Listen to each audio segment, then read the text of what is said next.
So dear students and parents, welcome to Dr. TCS Career Academy. So అందరు students exams times అనేది complete అయిపోయింది అనమాట. 10th class వాళ్ళు 10th class exams రాశారు, intermediate వాళ్ళు intermediate ఎగ్జామ్స్తో పాటు కొన్ని ఎంట్రన్స్ ఎగ్జామ్స్ రాశారు, ఇంకా కొన్ని రాయబోతున్నారు అనమాట. ఇవన్నీ అయిపోయిన తర్వాత మనకి రిజల్ట్స్ అనేవి వస్తుంటాయి. సో రిజల్ట్స్ అనేవి వచ్చినప్పుడు కొంతమందికి హ్యాపీ అనిపిస్తుంది, కొంతమందికి బాధ అనిపిస్తుంది. కొంతమంది స్టూడెంట్స్ హ్యాపీగా ఫీల్ కావచ్చు వాళ్ళు అనుకున్న స్కోర్ వచ్చినప్పుడు, కొంతమంది స్టూడెంట్స్ పేరెంట్స్ డిసప్పాయింట్ కావచ్చు అనమాట. సో ఈ ముఖ్యంగా ఈ వీడియో చేయడానికి కారణం ఏంటంటే చదువు అనేది మనకి ఇంపార్టెంటే, బట్ అదే మన జీవితం కాదని చెప్పడానికి అనమాట. రిజల్ట్స్ వచ్చినప్పుడు మనం పేపర్స్లో న్యూస్లో చూస్తూ ఉంటాం మనం. సో కొంతమంది పిల్లలు తీసుకునే డెసిషన్ కానీ చాలా ఎంత పేరెంట్స్ని ఇబ్బంది పెడుతుంది ఏందనేది. సో పేరెంట్స్ అన్నాక ఒకటి రెండు చదివిస్తున్నప్పుడు రేపు మీ మంచి కొరకే కొన్ని విషయాలు కొంచెం గట్టిగా అన్నప్పుడు మీరు వాళ్ళని అర్థం చేసుకోవాలి తప్ప దాన్నే ఇక తీసుకొని చెప్పేసి మీరు కఠిన నిర్ణయాలు అనేది తీసుకోవద్దు అనమాట. సో చదువు అనేది రేపు మన లైఫ్లో ఎలా ఉండాలి, ఎవరితో ఎలా మాట్లాడాలి, ఓకేనా, మన లైఫ్ని ఎలా ముందుకు తీసుకెళ్ళాలి, లేకపోతే ఇంకొన్ని విషయాలు మనం ఎలా ప్రాపర్గా చెయ్యాలి అని చెప్పడానికి చదువు అనేది చాలా చాలా అవసరము. బట్ మీకు బేసిక్గా కొన్ని విషయాలు చదువుతో పాటు సమాజాన్ని చదివినట్లయితే సో ఈ లైఫ్ని లీడ్ చేయడం అనేది అంత పెద్ద ఇబ్బంది అయితే కాదనమాట. మరి మార్క్స్ తక్కువ వచ్చాయని చెప్పేసో, లేకపోతే మీరు అనుకున్నటువంటి కాలేజీల్లో మీకు సీట్ రాలేదని చెప్పేసో, లేకపోతే మీ పేరెంట్స్కి స్తోమత ఉన్నా లేకపోయినా ఒక టాప్ కాలేజీలో మమ్మల్ని జాయిన్ చేయించట్లేదని చెప్పేసి ఇబ్బంది పడాల్సిన అవసరం లేదు. ఇదంతా కూడా సో స్కిల్స్ ఇగో అనమాట. సో మీకు ఎటువంటి స్కిల్ ఉంది ఏందనేది మీరు తెలుసుకోవాలి. స్టూడెంట్ అయితే, పేరెంట్ అయితే కానీ పేరెంట్ కూడా మీ పిల్లవాళ్ళలో ఎటువంటి నాలెడ్జ్ ఉంది, అతనికి ఎక్కడ ఆసక్తి ఉందనేది తెలుసుకుని అటువైపు ఎంకరేజ్ చేయండి తప్ప మార్క్స్ అనేది కొన్ని ఇన్స్టిట్యూషన్స్కి కొలమానంగా తీసుకుంటున్నాయి. బట్ అవి తీసుకోకుండా కూడా స్పెషల్గా మీరు జేఈ మెయిన్స్ తీసుకోండి, బిట్స్ పిల్లని తీసుకోండి, 75% మార్క్స్ అడుగుతారు అనమాట. ఎంతోమంది స్టూడెంట్స్కి జేఈ మెయిన్లో ర్యాంక్ వచ్చి కూడా ఇక్కడ పర్సంటేజ్ అనేది ఉండదన్నమాట. సో కానీ కొన్ని కాలేజెస్ అనేవి వితౌట్ 75% కన్సిడర్ చేసే కాలేజెస్ ఉంటాయి. అవి నేను ఫ్యూచర్లో కూడా మీకు చెప్తాను. అలాంటి కాలేజెస్ లేదు మా బాబుకి అనుకున్నటువంటి ర్యాంకు రాలేదనుకున్నప్పుడు, ఒకప్పుడు మనకి కాలేజెస్ అనేవి చాలా తక్కువ కానీ ఇప్పుడు కాలేజెస్ అనేవి చాలా ఎక్కువగానే ఉన్నాయి. ఇక్కడ చాలామంది మాకు ఐఐటీలో ఎన్ఐటీలో సీట్ రావట్లేదు, ఇక మా జీవితం ఏంది అనుకుంటారు అనమాట. ఈ నా 20 years కెరియర్లో ఎంతోమంది స్టూడెంట్స్ని సో ఐఐటీలో ఎన్ఐటీలో చదివి ఇబ్బంది పడ్డ వాళ్ళని చూశారు, నార్మల్ కాలేజీలో చదివి సక్సెస్ అయిన వాళ్ళని కూడా చూశారు అనమాట. ఏదైనా మీలోనే ఉంటుంది. సో ఏ కాలేజ్ అయినా కానీ సో ఇప్పుడు IIT Bombay, triple Hyderabad top college అంటే అక్కడ టాప్ స్టూడెంట్స్ వెళ్తారు కాబట్టి అవి టాప్ కాలేజ్ అయ్యాయి అనమాట. అంటే నేను ఎప్పుడు చెప్పేది కూడా ఏంటంటే ఏదైనా నీ చేతిలోనే ఉంటుంది. ఇన్స్టిట్యూషన్స్ కానీ పేరెంట్స్ కానీ నీలో ఉన్న టాలెంట్ని కొంచెం సానబెట్టడానికి తప్ప నువ్వు తలుచుకుంటే ఏదైనా అవుతుందన్నమాట. కాబట్టి రిజల్ట్స్ వచ్చినప్పుడు మాత్రము సో పేరెంట్స్ ఏదైనా అన్నా లేదా నీకు బాధ కలిగినా కానీ ఇది లైఫ్లో ఒక పార్ట్ అనేది చూడండి తప్ప ఇదే జీవితం అన్నట్టుగా మీరు చేసుకోవద్దు. చదువనే కాదు, ఇక చాలా విషయాలు అనమాట. సో మీరు టీనేజ్లో ఉంటారు, అట్రాక్ట్ అవుతూ ఉంటారు, అదే జీవితం అనుకుంటారు. ఎంటర్టైన్మెంట్ ఈ రోజున మేము చదివే రోజుల్లో అయితే మాకు మూవీసే ఎంటర్టైన్మెంట్ అనమాట.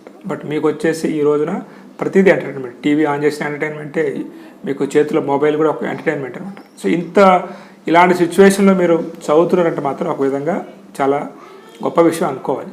కాకపోతే లైఫ్ అనేది రేపు మనకి మంచిగా లీడ్ చేయాలంటే సో మీకు మంచి ప్రాపర్ బిజినెస్ ఉన్నట్లయితే సో మీ చదువుతో పాటు పేరెంట్స్ యొక్క బిజినెస్ని కూడా అర్థం చేసుకోండి. అదేవిధంగా ఈ భగవంతుడు ఏదైతే మనకి భూమి మీద వచ్చినప్పుడు ఏదో ఒక టాలెంట్, ఏదో ఒక స్కిల్ ఇచ్చే పంపిస్తారనమాట. అర్థమైందా?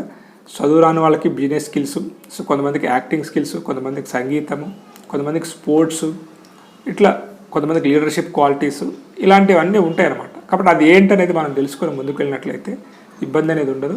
సో లైఫ్ అనేది చాలా బ్యూటిఫుల్గానే ఉంటుంది. అది మొత్తం మన చేతిలోనే ఉంటుంది తప్ప ఈ మార్క్స్, సొసైటీ అనేటువంటి మాటలు పట్టించుకోకుండా నువ్వేమో కావాలనుకుంటున్నావో, నువ్వేం చేద్దాం అనుకుంటున్నావో దాన్ని మనసులో పెట్టుకొని సో దానికి కావాల్సినటువంటి వనరులు ఏదైతే ఉందో అది మీ పేరెంట్స్కి చెబుతూ సో మీరు ముందుకెళ్ళినట్లయితే లైఫ్ బాగానే ఉంటుంది.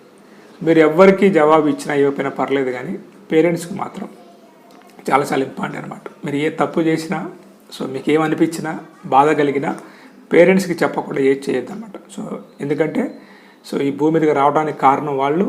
రేపు మీరు ఏం చేసినా కానీ మీ వెన్నంటూ ఉండి సో మిమ్మల్ని ప్రోత్సహించేది, మిమ్మల్ని కాపాడేది కూడా పేరెంట్సే. కాబట్టి సో పేరెంట్స్ ఏమైనా అన్నా కానీ మీకు బాధ కలిగినా కానీ ఇవన్నీ కూడా చిన్న చిన్న విషయాలుగా తీసుకొని మేము ముందుకెళ్ళడం తప్ప మీరు ఎక్కడ డిసప్పాయింట్ కావద్దు. సో మీరు ఇప్పటివరకు సక్సెస్ కాకపోతే ఇప్పటి నుంచి ట్రై చేయండి. సక్సెస్ అనేది ఎవరికైనా వస్తుంది. సో మంచి మంచి పుస్తకాలు చదవండి, సో మంచి మంచి వీడియోస్ చదవండి, మంచి మంచి కథలు చదవండి, అట్లా ఇన్స్పైర్గా పోతూ ముందుకు వెళ్ళండి అనమాట. సో ఒకప్పుడు నన్ను ఎంపీసీకి పనికిరాలని చెప్పారనమాట ఒక ఫ్యాకల్టీ ఆ రోజుల్లో, ఎందుకంటే నేను చదువుకుంది గవర్నమెంట్ స్కూల్లో. బట్ ఆ రోజు అతను అన్నటువంటి మాటను నేను తీసుకొని ఎంపీసీనే తీసుకొని ఈ రోజులో ది టఫెస్ట్ బ్రాంచ్ అయినటువంటి ఎలక్ట్రికల్ ఇంజనీరింగ్ చదివి అందులో బీటెక్తో ఆగకుండా ఎంటెక్ చదివి, సో ఎంటెక్తో ఆగకుండా మళ్ళీ పిహెచ్డీ చేసి, సో ఇండియాలో 4-5 చేసినటువంటి రీసెర్చ్ ఏరియాలో నేను వెళ్ళి అక్కడ కూడా అది కూడా చాలా టఫ్ టాపిక్ అనమాట, దాన్ని కూడా కంప్లీట్ చేసి, సో ఈ రోజున సో ఎంతోమంది స్టూడెంట్స్కి ఈ యూట్యూబ్ ద్వారా మెసేజ్ అని ఇస్తున్నాను అనమాట. కాబట్టి మనం అనుకుంటే సాధించలేదంటూ ఏం లేదు. సో నేను ఒక ఎలక్ట్రికల్ ఇంజనీర్ అవుదాం అనుకున్నాను, బట్ నా ఫైనాన్షియల్ స్టేటస్ వల్ల, సో ప్రాపర్ కోచింగ్ లేకపోవటం వల్ల ఆ టైంలో నేను సో నాకు ఇబ్బందులు ఉండటం వల్ల నేను కాలేకపోయానమాట. కానీ ఈ రోజున ఎంతోమంది స్టూడెంట్స్ ఇంజనీర్లుగా సో నేను తీర్చిదిద్దే అనమాట. నా స్టూడెంట్స్ చాలామంది త్రూఅవుట్ ద ఇండియా కావచ్చు, అబ్రాడ్లో కావచ్చు, ఇంజనీర్స్గా, సాఫ్ట్వేర్ ఇంజనీర్స్గా, ఎలక్ట్రికల్ ఇంజనీర్స్గా, మంచి బిజినెస్ మ్యాన్స్గా స్థిరపడ్డారు అనమాట. సో నేను సక్సెస్ కాలేకపోయినది వాళ్ళలో చూసి చాలా హ్యాపీగా ఫీల్ అవుతాను అనమాట. కాబట్టి సక్సెస్ అనేది మనకి ఎప్పుడన్నా వస్తుంది లైఫ్లో, మనం కష్టపడుతూ వెళ్ళాలి తప్ప బాధపడొద్దు. రిజల్ట్స్లో ఎటు ఉన్నా కానీ, సో పేరెంట్స్ ఎవరిని అన్నా కానీ మీరు బాధపడకుండా వాళ్ళని అర్థం చేసుకోండి. మీరు కూడా మీ లైఫ్లో కష్టపడడానికి ప్రయత్నించండి, సక్సెస్ అనేది వస్తుంది. Have a nice day, all the best.